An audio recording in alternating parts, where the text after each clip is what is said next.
So welcome back to part 6. This is our final part of our tour of Spain and Portugal. So obviously up to now you've seen us get as far as Benidorm. So now we're going to show you what happened after we left Benidorm. The weather sort of pretty much chased us out of Europe, but we'll explain what happened there, how far we managed to get and what we saw. So the plan initially after Benidorm, we were going to go to make our way down to Gibraltar via Roquetas de Mar. You have to excuse my pronunciation, I have no idea. And then from there we were going to go to Seville, I believe, then make our way across to Lisbon, and we had 5 stops we were going to do in Portugal. However, the weather from there turned pretty grim, constant rain, and in fact there was forecasts of storms and things. So anyhow, we'll show you how we got on from there. So the plan changed immediately. The plan changed immediately. Hope you enjoy.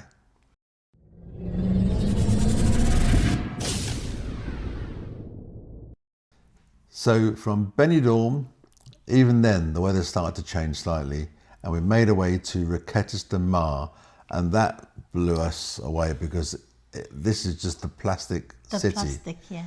And the layers of plastic and the miles we must have driven. I will try and get some statistics on this from you, but 50, 100 miles through this plastic world is incredible. This is a Google Maps image from space. These white blobs you can see here on the left and towards the right span about 90 kilometers, and that is just what I initially thought were fields are actually the plastic sheeting that covers that part of the country. Gives you some idea of the scale. We can show you some videos we tried to get it, because we're so curious about why it's so plastic, and we realize it's the sunniest part of Spain where most of them are growing cucumbers, tomatoes, that sort of stuff anyhow.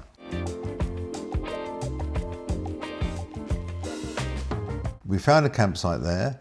The first one we went to was busy, was it? No, it's full, and they don't open till 5 o'clock. So it's getting dark, and we went and find another one. We managed to get one. So, but even that is full. We were only allowed to stay in their car park for one night. Yeah, but it was okay. It did the job anyhow.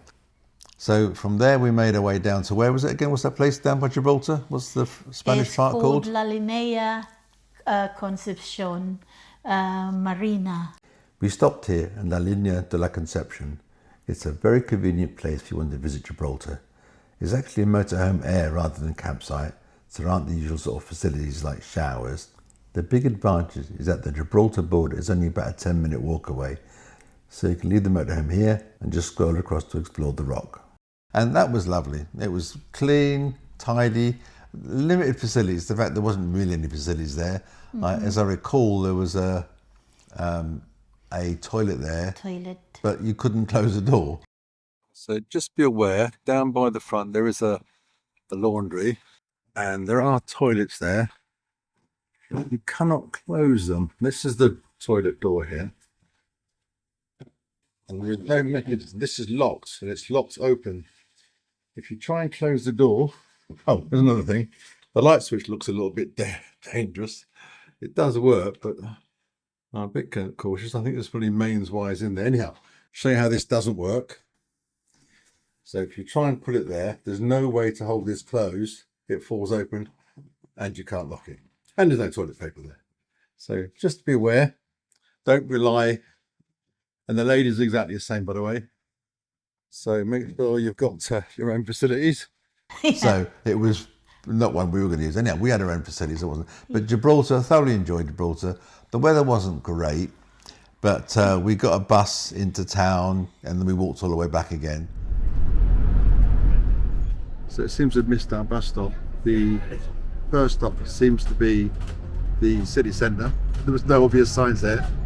So now apparently we're heading up the mountain. I'd have to be able to tell you where we are, but I've actually got no idea.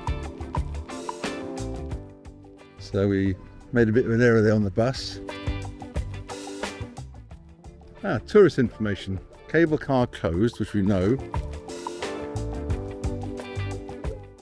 So there's an awful lot of taxis offering a tour.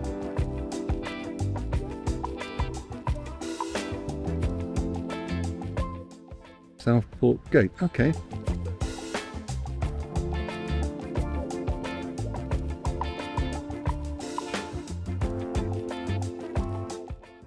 He looks a bit fed up, doesn't he?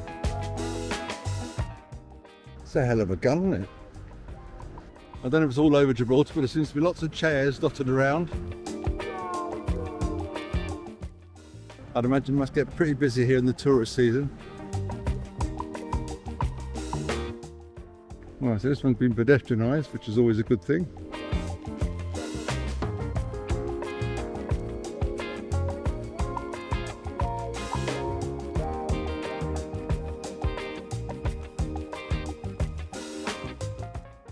Church of Scotland.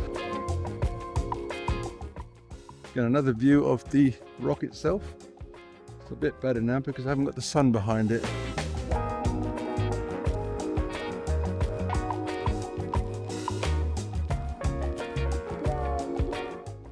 So today is January the 17th, and as you can see, the weather's decidedly different to what it is in the UK. Because when we arrived here, it was nice and early. We advised to get here nice and early to make sure we got a parking space at the marina.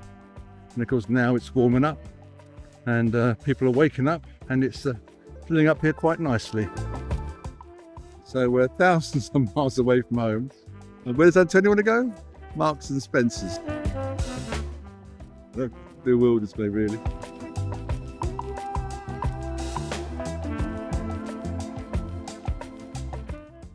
Queensway Quay, Irish town, the old commercial street, cafes, pubs and shops.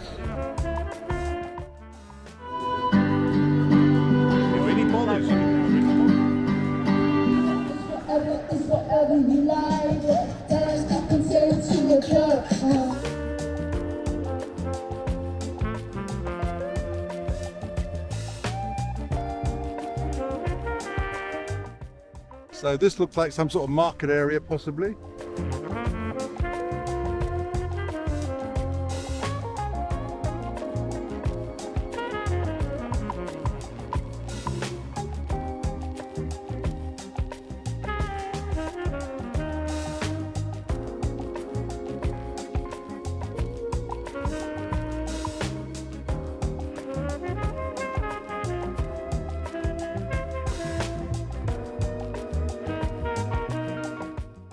So virtually every restaurant serves fish and chips, just to reassure people it's British.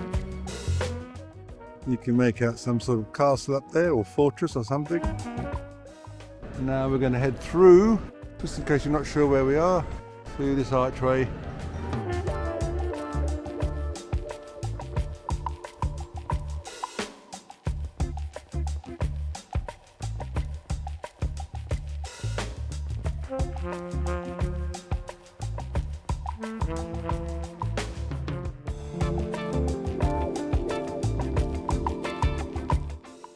Looks like an indoor bit.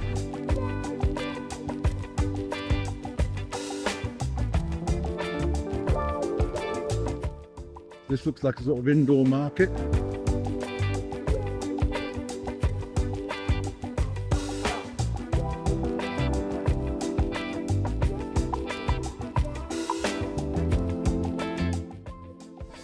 Seems to be predominantly meats.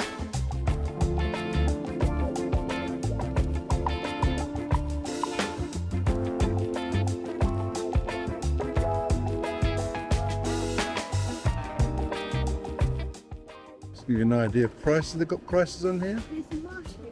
£8.50 a kilogram for chicken breasts. It means nothing to me because I don't really eat chicken, but there you go.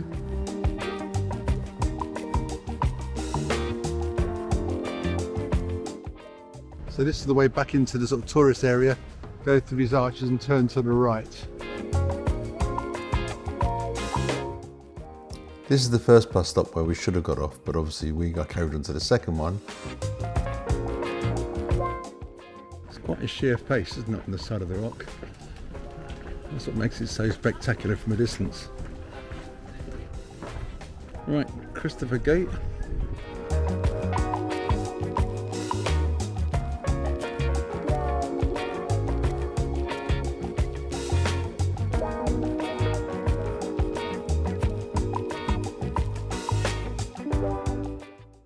So the plan from there was to start making our way up to Seville. Yeah. And Seville was stunning. Absolutely fantastic. I loved every inch of Seville. I wish we had more time there. The nearest campsite we could find to Seville was a place called Camping Vilsom. And that cost us the princely sum of €26.95 per night. I'll give you a quick site tour. So the way approach from Gibraltar, this is Villasol. I think it's called Camping Vilsom. Did I say Villasol? I'm so used to saying Villasol. So this is Camping Vilsom.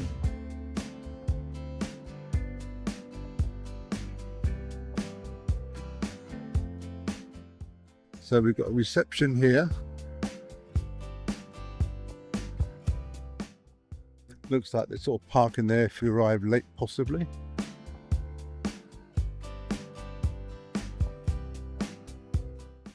I'll just check to see if they mind me recording first.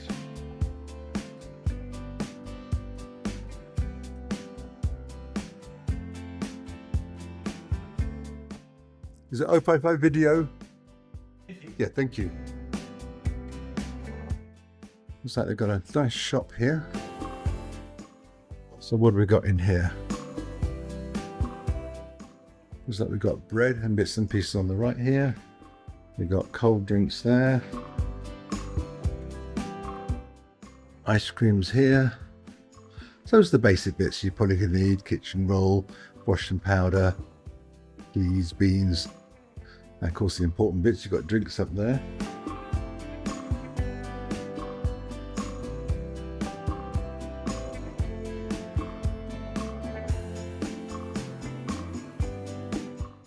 Semi-skimmed milk. I don't know how well that'd keep. You can see it looks like it's quite an old building. Oh, they've got a little like restaurant type thing here. Or is it just a lounge sitting area? There's a bar here. I don't recognise many of those. I recognise some of them. So I don't know what time does the bar open. And of course it's Sunday today, so I'll try and get a bit more information. Got maps down here. Gracias.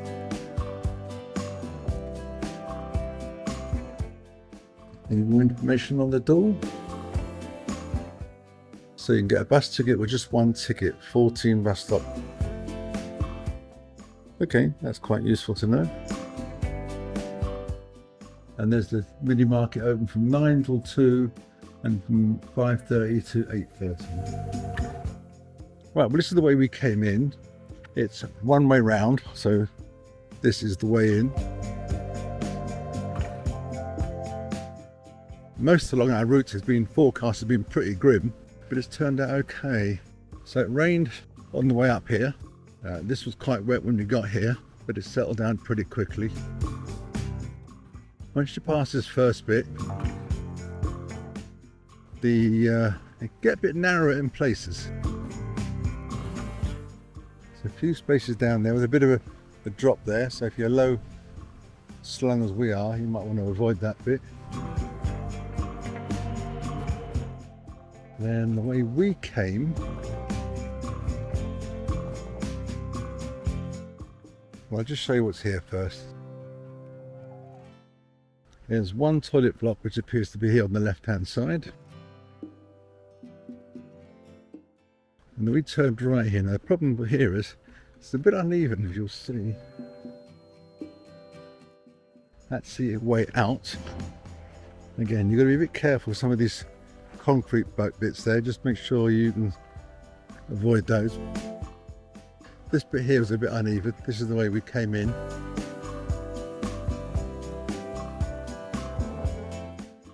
and then we went up towards the end. I might as well show you that now, and then we're going to have a quick look at the facility block. Yeah, so they've got these sort of stone markers there, but they stick out quite a long way, so if you're not paying attention you could easily clip one of those. We went round here. Basically what we're trying to do is just find a space that wasn't too wet because it had been raining, and looked deep enough and avoided the majority of the trees. One thing to be aware of is the power outlets are European style. I'll quickly show you that on our picture, then we'll venture to the facilities block.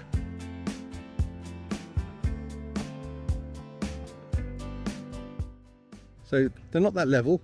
Even with our full air suspension, we still needed chocks to get level. Left to right wasn't too bad. So here we are, we're plugged in, and it's the European.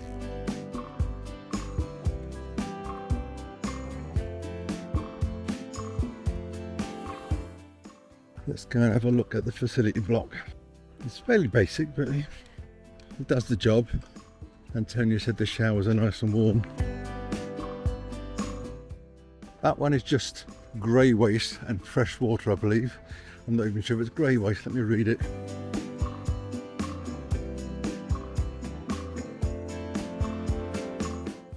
Just drinking water.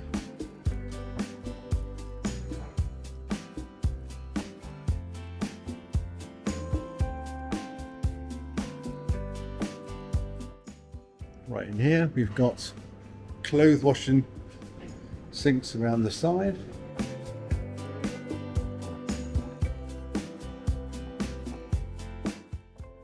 It looks like this whole thing is the laundry. Slightly more old-fashioned style washing machines. Oh, and this is the washing up area for plates, etc.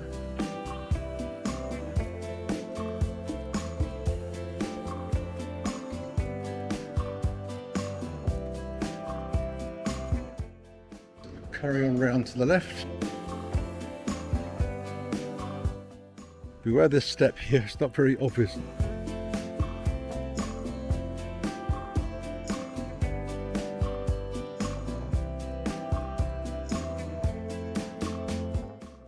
Again, drinking water here. This is the gents. A row of sinks along here. These are the showers. So there is a sitting area there. Oh, so you can control the flow and the temperature, but with a fixed head. And there's 1, 2, 3, 4, 5, 6 of those, and the last 2 are cold water only.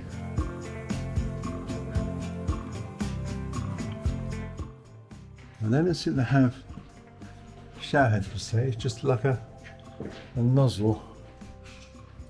Are they both like that? Oh no, this one's got a nozzle. And there's a cover on the back of the door, which is quite useful.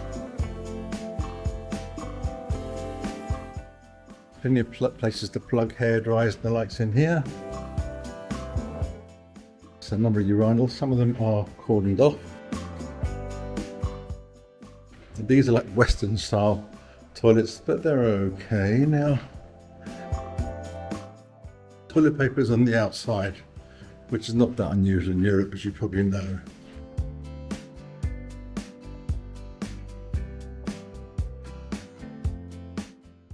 Right, let's carry on round. Okay, in one door, out the other door. Right, chemical toilet waste there. And round this side, this is the back side of the washing and laundry area.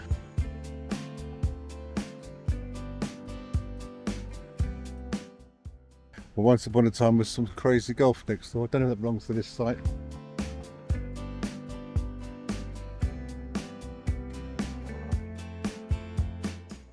I don't know if these are ornamental or edible.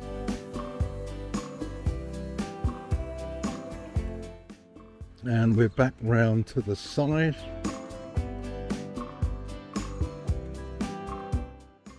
There's the ladies' toilets there. So that's pretty much all I'm going to show you. Oh, there's another black waste here. The rest of it looks much the same.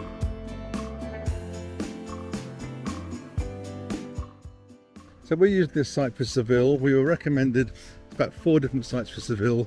We were told this is one of the better ones.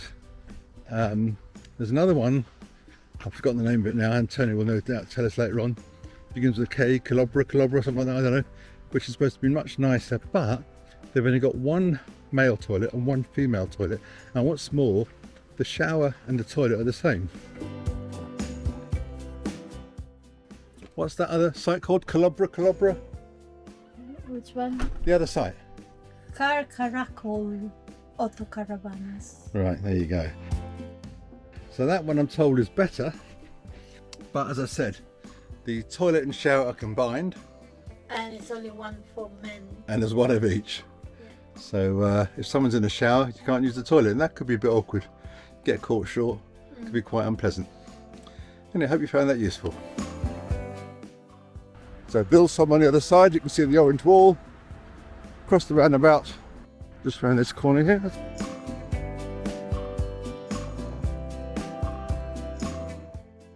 And there's the bus stop. You're looking for the M132 Seville. Be aware you need to pay in cash on the bus. I'm not really sure that we got off the right bus stop because this driver didn't speak any English at all. So looking at Google Maps, this appears to be the University of Seville. Wow, look at this place.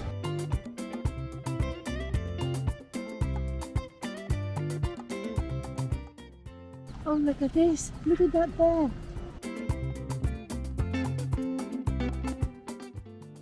It's one of these things where there's just too much to look at.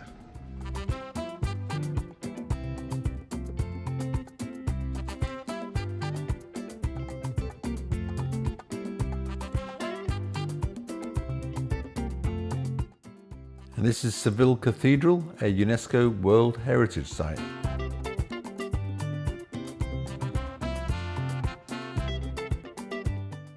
Whether it is.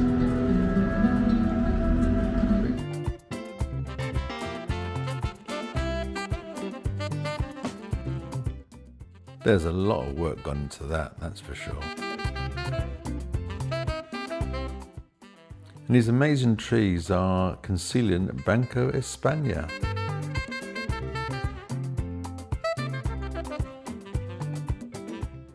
There's lots of little back streets and alleys here. However, they're mostly cobbled, so ladies, don't wear your high heels.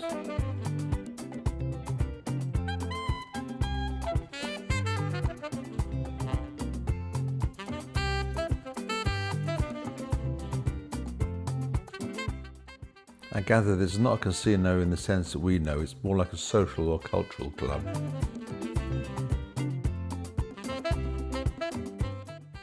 And I believe in videos we've seen, that central part, that's where they often have dancers, flamingo dancers. That is definitely an impressive building. I think this might be a slightly better view.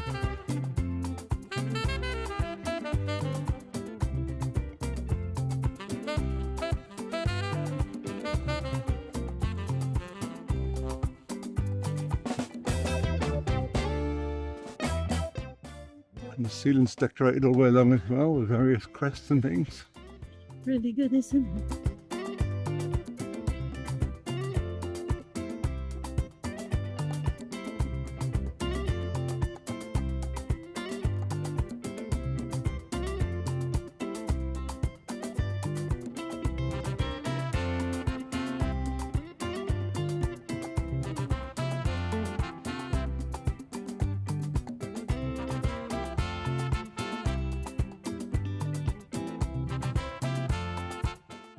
I don't know if there's any way we can actually go inside.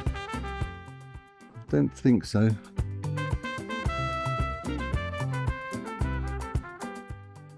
I'd imagine in peak season it's absolutely heaving here.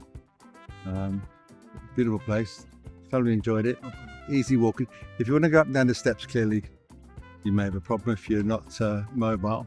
Yeah. But the weather forecast was gradually getting worse, and they were forecasting storms and things. So we thought, okay, well, we'll press on now towards Lisbon, wasn't it? Yeah, we went straight to And we had a few stops planned in between there and Lisbon. Anyhow, we just trucked Cancel it, on yeah. and just made our way to Lisbon.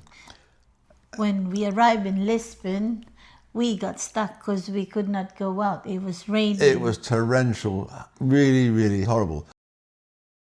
So we tried one day, and then thought, well, let's try one more day, because I really hoped to see Lisbon. I've been looking forward to it for a long time, and it just torrential raining rain all for day. 2 days. The site we went to was okay. I'll show you some of that.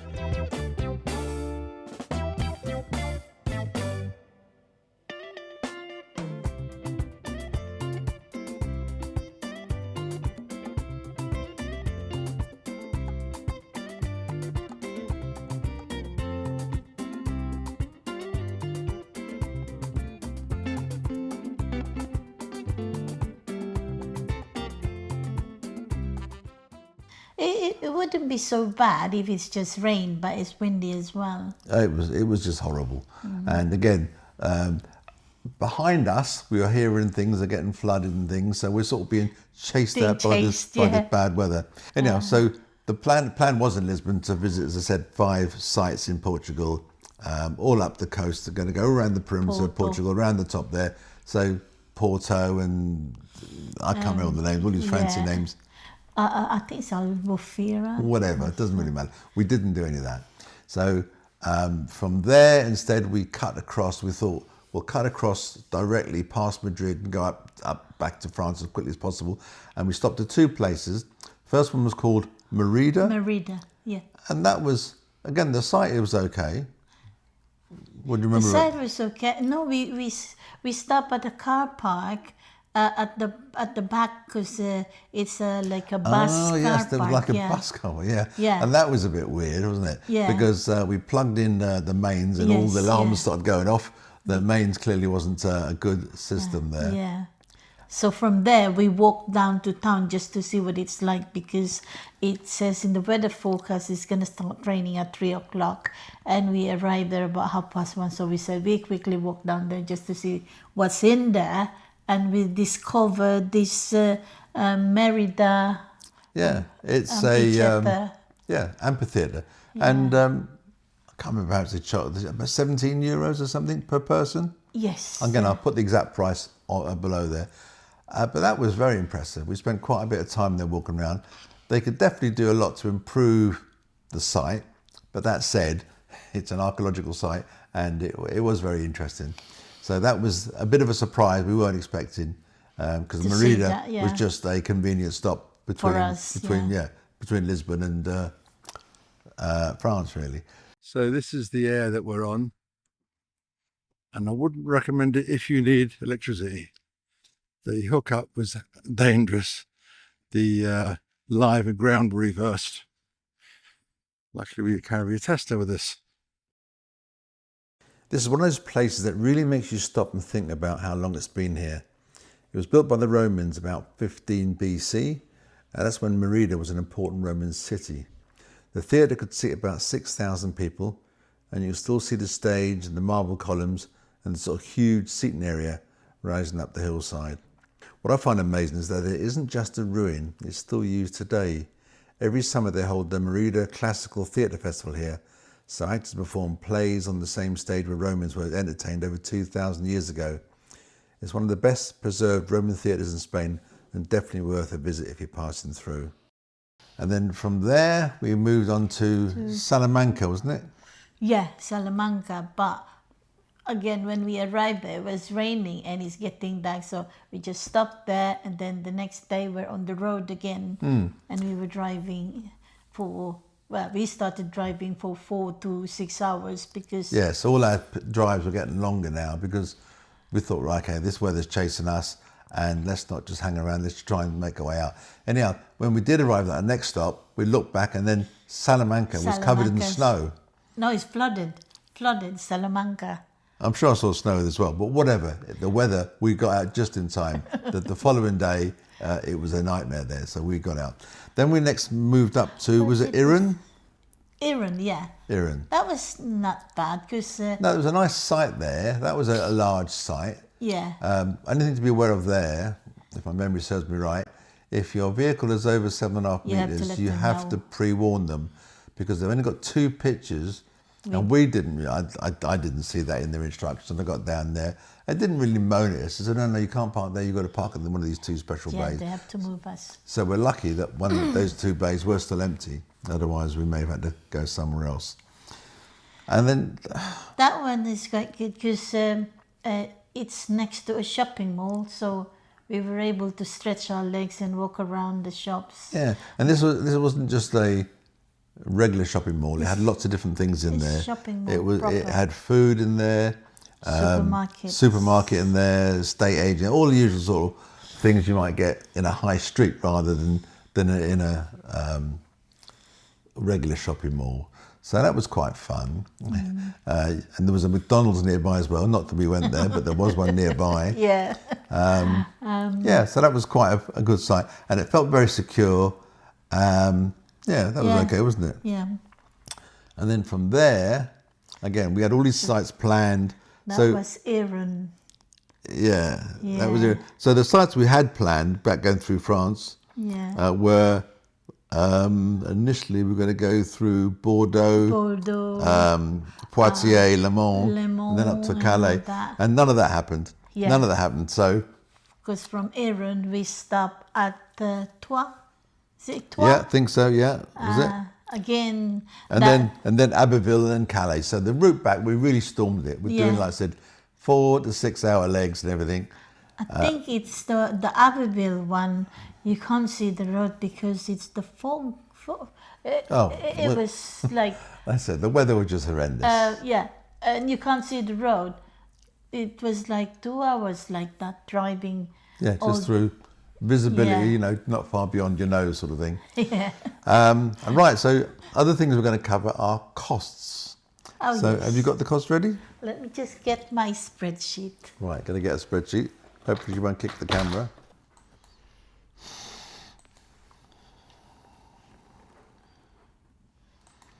So Okay. Antonio very diligently kept a track of all the costs of everything we did. Now, obviously, bearing in mind the initial plan was to stay in Europe for three months, bar 2 weeks. So, you know, we're looking at 11 weeks. And we came back home after 9 weeks, was it? We've done, how many days? I'll tell you. We've done 71 days out of 90. Yeah, right, okay. So we did cut it down quite a bit because of the bad weather. Yeah. Right, so what figures we got? Pence is 5,531 and 40 pence. So that includes the ferry there and back. That includes the 6 week stay we did in a Benidorm campsite. Obviously, all the campsite fares, fuel. I can tell you the breakdown of it. That includes the sites, the pitch sites, the diesel. We'll break down the individual costs for each one then. Right. For diesel, it cost us 992 and 56 pence. And on that front, because we were going fairly quick to get back, we probably used more fuel. And one of the things I did discover is that in the UK, I normally average just under, fraction under 30 miles per gallon, like 29.8. When I got there, because of the mountainous areas, it dropped down to about 25 miles per gallon. So that's something to be aware of. Our total pitch is 1,876. Okay. And that includes Benidorm. Yeah, all of it, all of it, all the 71 days that we're away. And then for the toll piece, because we started using it on the way back, it did cost us 260 and 20 toll bar, we're sure. pence. I mean, the initial plan was to avoid tolls, and we weren't going to do tolls at all. And on the way down to Benidorm, we didn't do for the most part of it until we got down to Béziers. And then someone warned us that there was bad weather going on, and they advised us to take the toll to get a bit further down it. So that was the first toll, but that wasn't very expensive. That was all that. But coming back up through France and things, we just wanted to get home at that stage. Keep swiping. Yeah, that got very expensive. Yeah. So we wouldn't normally encounter those things. Again, the plan was to do it all toll free, but it just didn't work out. The LPG, that's the cheapest, is £12.22. So. Yeah, LPG. We didn't, but to be honest, we didn't use much LPG. Yeah.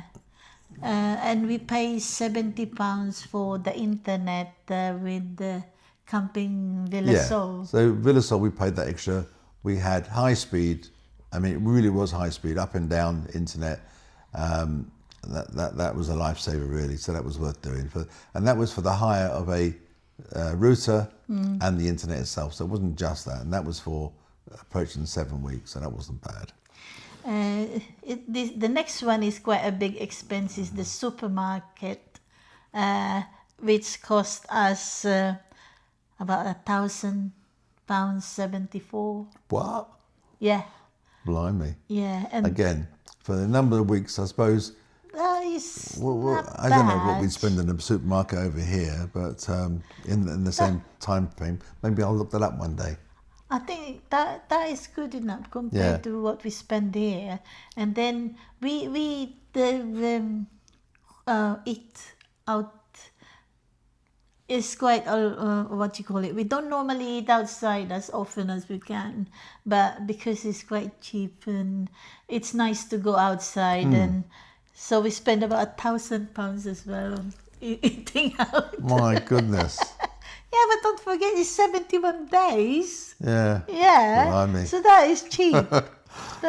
And then we use bus and tram. That costs us like £15. So next to nothing, bad. yeah. And all the shopping, laundry, Uber taxi, that's just about £100.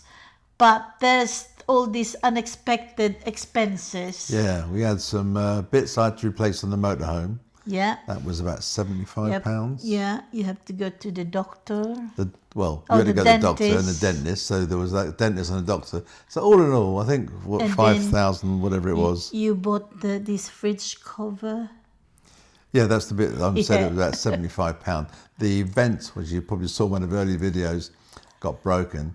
And I still haven't quite finished the fridge yet. I'm still working on the fridge system, and I'm still working on the drain pipe, but that's because I'm waiting for some weather to turn better here in the UK. But so all in all, I think that wasn't horrendous, really. Yeah, what was this one? Oh, it's all shopping. I went shopping for presents, and we went to the Chinese shop a lot. So there's lots of these little, just Chinese shops where they just sell every possible knick-knack, yeah. And we bought the Christmas decors as well. Oh yeah, so we illuminated the motorhome during the Christmas period, as you probably saw as well. Yeah, I think that's it, yeah. really. So if there's any questions at all, Antonia's got much more details than I have, and she's probably got a much better recollection of all the different sites we went to, is really because after some of these long drives, I was pretty tired at times. So I've got a complete list of all the sites that we've been. So if you want to know about it, we can put it in a link in our YouTube channel. Yeah, and there is a link somewhere in our description, or a link below somewhere, to our entire Spanish series. And we've got several other adventures planned, going north this time rather than south. Yes. Round about probably May time, so I'll give you more details of that soon. And we've got another one plans in October, but we'll let you know once we finalize it. Yeah. Speak to you soon. Bye. So thanks so much for watching. We really do appreciate your support. If you enjoyed the video, give it a thumbs up. And if you haven't already, hit the subscribe button and the little bell so you don't miss out on our future escapades. As always, we'd love to hear your thoughts. So why not drop a comment below.